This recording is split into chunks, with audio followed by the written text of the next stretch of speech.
I felt it in the air. Nobody came to inform me, Shani, your sister has leukemia. I remember arriving at the oncology department. I looked at the kids around me, and they were all bald. And suddenly I realized what's in store for us. No, this can't be. No way. I dared to look at my mother, and even without asking her, she nodded with her head. I'll never forget the mincha prayer I recited on the bus.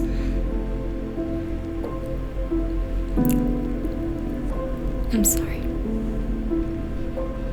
You can cry, you can daven, with the belief and full understanding that this is Hashem's hashgacha. I remember going home after that day. I looked at photos of Chevi and hid her hair with my hand, leaving only the forehead, eyes, nose, and cheeks to see how it looks. And I really liked it. She began her chemotherapy treatment, and after a few sessions, her hair began to fall out. It was Motzei Shabbos. The entire Shabbos, her hair came out, but stayed inside the rubber band. A whole ponytail had detached from her scalp. She complained that something was bothering her, that it's pulling. I stood over her and began not to pull, but to ease her discomfort and pull away the rag of hair that was bothering her. Doing that motion, it suddenly dawned on me. Really. All this is my hair. I shed all this hair. This is my hair, Zavaya. Go get talit. A year from now, it'll all grow back.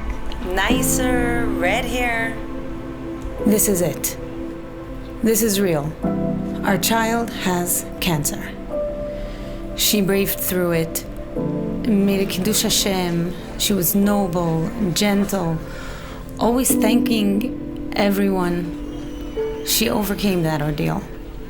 Chevi was almost done with her treatment, which, Baruch Hashem, showed a positive effect on her. We were so happy, we felt like we're almost home, free, near the finish line.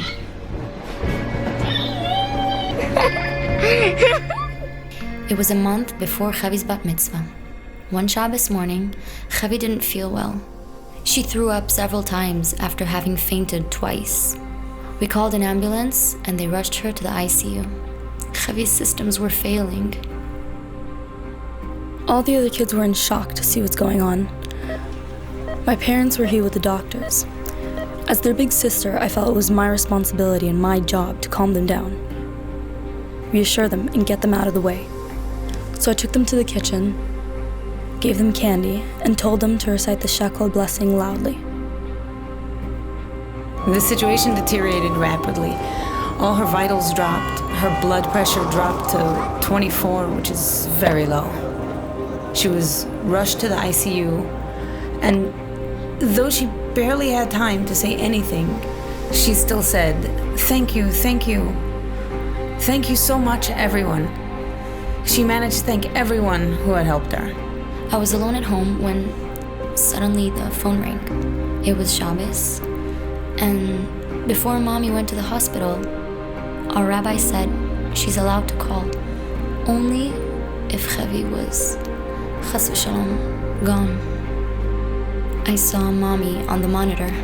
It was Shabbos afternoon, and my mother was screaming and crying. I understood from her that I was to go to my father's shul and tell him to drive to the hospital right away, along with 10 men. I ran to my father's shul, oblivious to who sees me or how I look. I felt the world had ended. This is it. There's no earth, nothing. The world is over. I call out to my father, and I'm sure that when he would hear the news, he'll start screaming and crying, tearing his shirt. But he said, "It's okay, I'll handle it," and went back inside.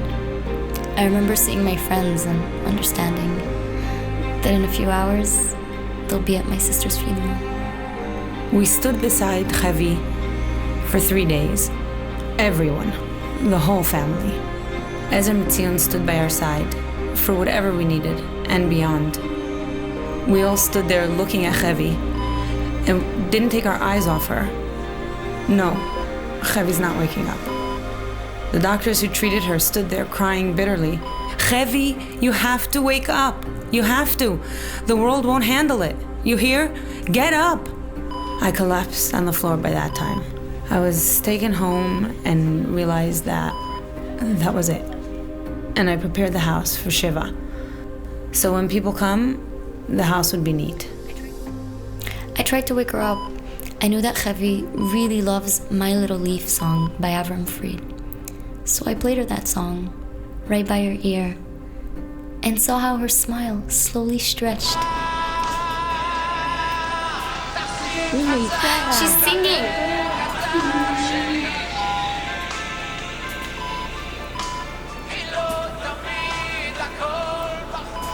My goodness, she's singing. Bubby, you have to see this.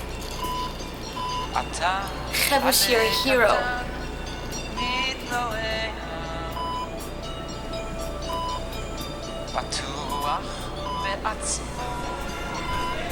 I heard everyone getting emotional. They were shedding tears. And they told everyone about every move I made. As if I'm some kind of queen. I kept trying to signal to them that I'll get well, that everything's okay. I have a dream. I really want to help children with cancer, just like Ezra and Mitzion, who helped me so much and provided everything I needed. I know that these things are so important and helpful, and that's what cures a child more than medicine.